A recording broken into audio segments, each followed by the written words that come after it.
Hi, I'm Jenny Brown. Welcome to this week's MFB News. I hope everybody is peachy and has had a really good week. All fine here. Just cold actually. I thought it had warmed up a bit, but I'm absolutely freezing this morning. I had to de-ice my car yesterday, so not quite into spring yet. I always get lulled into a full sense of security the minute the weather turns. I'm there planting my bulbs and stuff, and actually I've gone far too early this year. In terms of what we've got for you this week, we're going to do our usual recap on what's been happening with the lenders. We're going to talk a bit about Bank of England base rate on the back of last week's 0.5% increase, what's going to happen going forwards. In terms of other news, we're going to just cover off a little bit about cladding and some changes that are happening there with regards to remediation works. We're going to be talking about the housing market and what's been happening with house prices. And finally, just in kind of shock news, a Tory MP has actually stood up and kind of fought for landlords in the House of Commons. So I just thought that was absolutely newsworthy. So it's like so unusual. So I'm going to just share that with you as well. Okay, so some tweaking from pricing across the lenders in the last week. Again, we're not expecting to see anyone make any large drops on pricing now because the cost of funds on the money markets have really stabilised. So there's no kind of big drop in cost of funds, therefore lenders can't really drop their rates down massively. So what we're seeing now is lots of tinkering with interest rates. So we've seen the leads introduce some new trackers and some new fixed rates. Their variable products are now from 4.85 and fixed rates from 4.94. Now I think it's just really important to outline the distinction between tracker rates and discounted rates. So a tracker rate, and always read the wording around these things.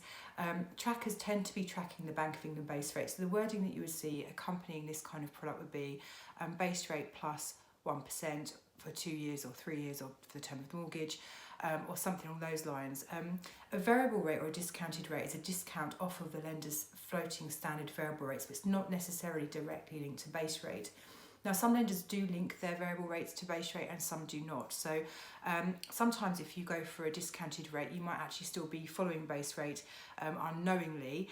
But most of the standard variable rates that lenders have are not linked to base rate. So when you see a rate that says a discount off of our standard variable rate, it does mean that your mortgage rate can go up and down. But what you don't have is that kind of surety of knowing that if Bank of England goes up, your payments definitely go up by a certain percentage, or likewise if base rate comes down. It's much more at the mercy of the lenders. Now in our experience, the lenders aren't kind of gung-ho about this. They do tend to follow base rates to some extent. So what you don't tend to find is that when base rate's going down, another lender's suddenly whacking up their standard variable rate by 1%. That just doesn't happen. But what you don't have is that kind of cast iron guarantee about what's going to go on. So when I was just talking about the leads, for example, their variable products are actually discounted rates and not linked to base rate. It's just off the floating standard variable rate. Okay, so we've also seen the Skipton make some reductions on their 2-year pricing. So 2-year rates are now from 5.22. We've also seen the Coventry add some 2-year products, and these are from 5.39. Both the Skipton and the Coventry vanilla lenders, no large portfolios. Each of them are very, very good at what they do. Really nice lenders, quite small, I would say, in the scheme of things. Both, looking for landlords with no more than 10 buy-to-let properties, no limited companies, nothing racy. But likewise, each of them has some really nice USPs in terms of things that they do where they're lending to those landlords who own property personally, don't have really massive portfolios, which actually applies to a large chunk of landlords anyway, so that's really good. Now we've also seen Paragon bring out some limited edition rates. Now you may recall quite a few weeks ago now that Paragon were one of the first lenders to really throw their hats into the ring and make large reductions on their fixed rates, so much so that actually the maths didn't necessarily make sense when we looked at the cost of funds. What Paragon do is they actually take savers' money, so they offer investments or savings accounts. They had a really, really good fixed rate bond. So they were paying interest at a certain interest level to people who were saving with them. They were lending the money back out. The margins they were making between the two were really, really small. So we were quite surprised at how quickly they went down. However, great news obviously for mortgage borrowers. And we've seen them reduce their rates further here. So they've now got 2-year fixed rates from 4.8% with a 3% fee, and 5-year fixed rates from 5% with a 3% fee. Where does that sit in the market? It's not bad, it's not market leading, but it's better than it was, so well done Paragon. You guys will know, for those of you who watch this video frequently, we're huge fans of Paragon at Mortgages for Business. We just think they're very, very landlord friendly, and obviously landlords are the mainstay of our clients, so anyone that's nice to landlords is a friend of ours. So limited companies, led limited companies, limited individuals, no maximum number of properties in the background, HMOs of up to 20 rooms, multi-units of up to 20 self-contained units, and there's loads more good stuff in there as well. We've seen Foundation drop their rates now from 5.99. Foundation will admit they're frustrated by the cost of funds, but they were pleased to be able to make a reduction of some description, but not probably as great as they would like. So that's not putting them in a particularly competitive place in terms of pricing. As far as I'm concerned with Foundation Home Loans, their biggest USP is that when they're lending to limited companies, they're not taking personal guarantees from any of the shareholders, only the directors of the company, which allows for people to have things like layered companies, quite complex structures. It can allow you to have lots and lots of shareholders, even if you've only got one or two directors. You can have a shareholder, for example, who might be owning a small shareholding who's overseas. So it gives you real flexibility in terms of the company structure. West One have also brought out some limited edition pricing, so their 2-year fixed rates are now from 4.39 and 5 years from 5.54. Watch the arrangement fees on these. Very, very low rates come with very large fees at the moment, and more lenders are doing this, so bringing their interest rates right down. Because it helps landlords with cash flow, particularly at a time when we're all feeling fairly squeezed in terms of where our money's going, but also it allows for more generous rental calculations, so you can borrow more per pound of rental income. So the lots and lots of lenders are doing this right now. So good pricing from West One. Well done to those guys. But what I would say is that just be mindful of the arrangement fees. Now we've seen Kensington also reduce their rates by 0.29%. So their pricing is now from 4.99 on a 5-year fix. Again, just watch the arrangement fees. We've seen Fleet Mortgages, and this is quite an interesting one, cut their 7-year fixed rates by 0.44%. So their 7-year fixed rates now start from 4.99.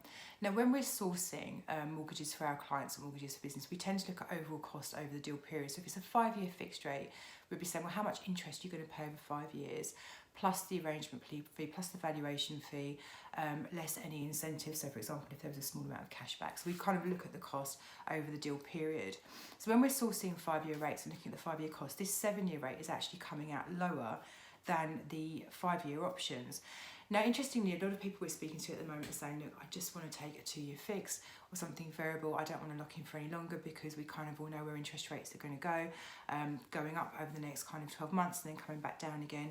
So people think 2 years is as long as they really want to lock in. But actually, there is a school of thought here that in 2 years' time, the interest rates have kind of, or fixed rates will have kind of come down from where they are now, but you are going to be faced with more arrangement fees, more legal costs, more valuation fees, were you to remortgage rather than do a simple product transfer with your lender. In the round, is that actually going to save you money rather than just taking a 5-year deal and locking in for the longer term now? So actually, I do think this 4.99 or rates from 4.99 on a 7-year fix are really worth thinking about. Fleet, specialist lender, limited companies, HMOs, multi-units, no maximum number of properties, in the background. All those really, really good things. So definitely one to have a noodle on if you're in the market for a deal at the moment.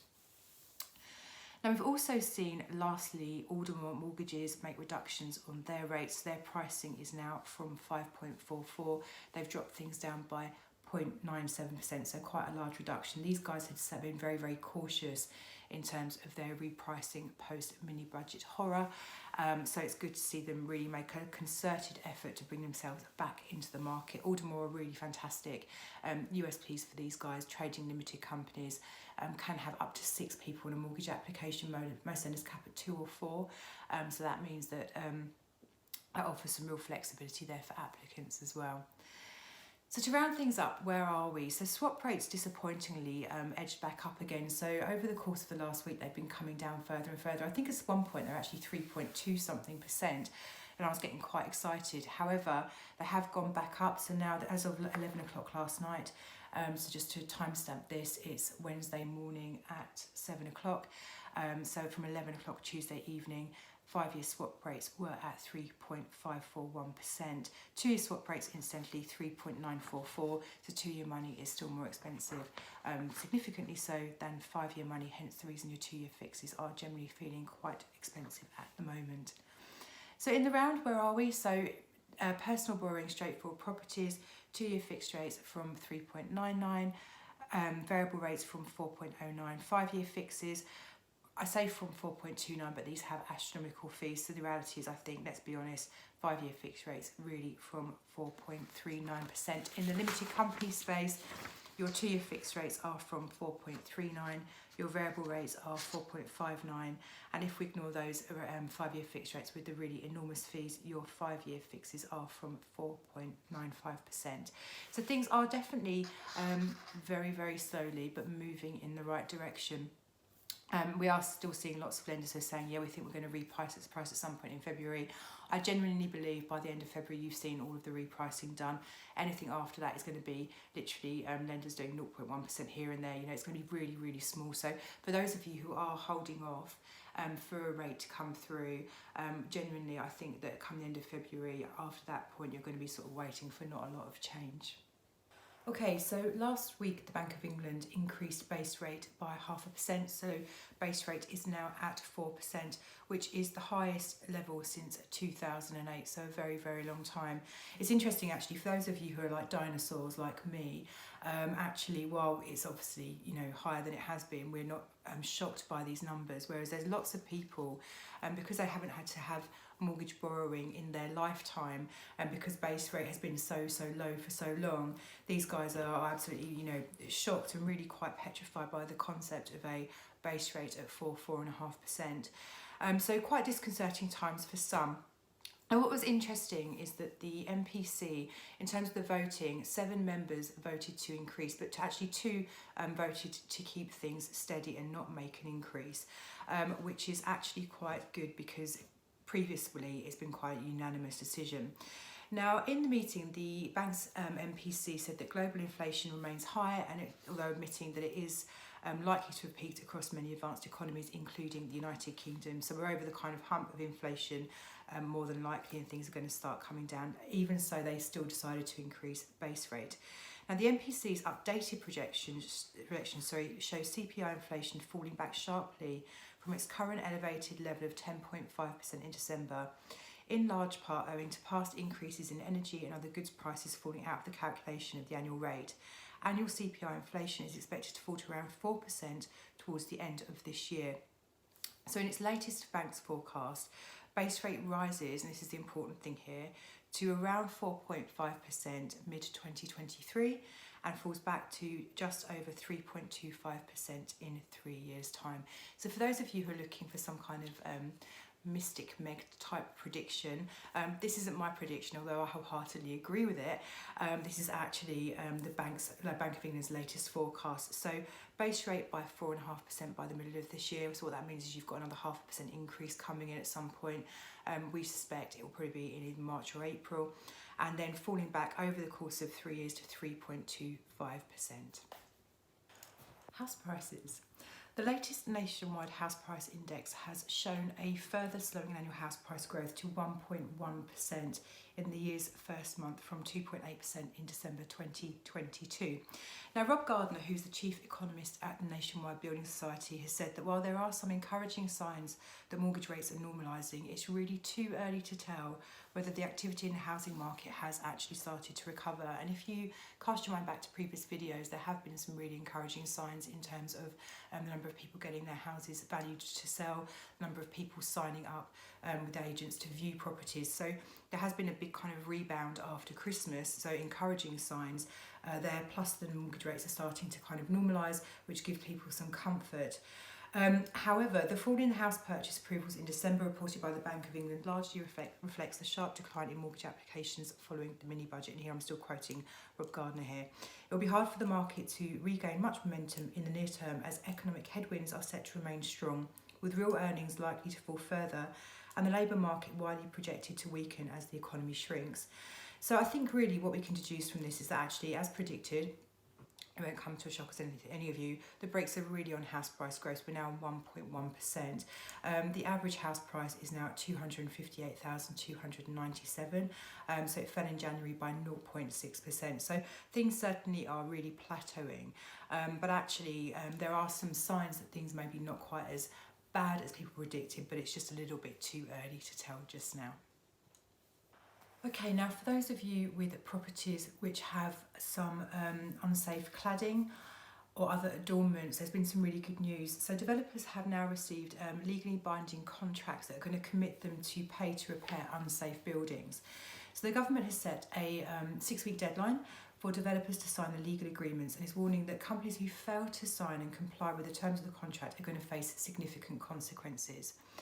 This legislation will be brought forward in the spring, giving the Secretary of State powers to prevent developers from operating freely in the housing market if they fail to sign and comply with the remediation contract.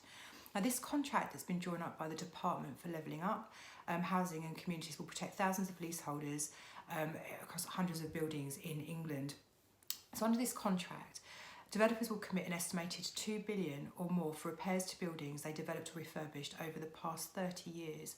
And this means, together with the building safety levy, industry is directly paying an estimated $5 billion to make the buildings safe. Now, the contract also requires developers to reimburse taxpayers where public money has been used to fix unsafe buildings.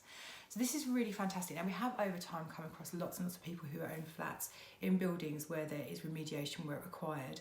And so they're faced with these really huge bills. So really fantastic to see that actually developers are going to be on the hook for this. Now, is this fair on the developers? Do you know, there's lots of people involved in this chain actually. So I've had quite a few clients of mine who are developers who are quite disappointed about this, because what they're saying is that actually the building was signed off as safe by a government advisor, by building control. So actually, you know, why is it their responsibility? Likewise, the companies who are supplying the materials were supplying unsafe materials. The developer is simply the person who's kind of putting things together. I don't know, I'm sure there's different schools of thought on this, but fundamentally I think the key thing is there's going to be lots of people who aren't going to be faced with an absolutely huge bill to make their home safe, and also, more, as importantly, to be able to sell it on if they decide that they actually want to move. Now, I read an article in the last week which was just quite surprising, because as a Conservative MP is calling on the government to help landlords boost rental supply by reforming taxation. You can imagine my ears pricked up when I saw that one. So Andrew Lewer, who's the Conservative MP for Northampton South, also wants an overall increase in house building volumes in a bid to erase the current mismatch between tenants and available rental units. He sounds like a great guy, doesn't he? So writing in the House of Commons magazine, Lewer makes an eloquent case for reform, saying that restrictions on mortgage interest relief and the imposition of a stamp duty levy on the purchase of homes to rent out have indeed made life more costly for landlords. Landlords are seeing the cost of their mortgages going up, and it quickly becomes a far more financially prudent decision to sell their properties rather than deal with the burdensome and indeed confusing job of managing a buy-to-let. He says, marry this to the uncertainty surrounding the government's plans for the sector, whether in energy efficiency requirements or the ending of Section 21 repossessions, and you do not exactly have an attractive market. So what he wants to begin with is the scrapping of the additional home stamp duty surcharge.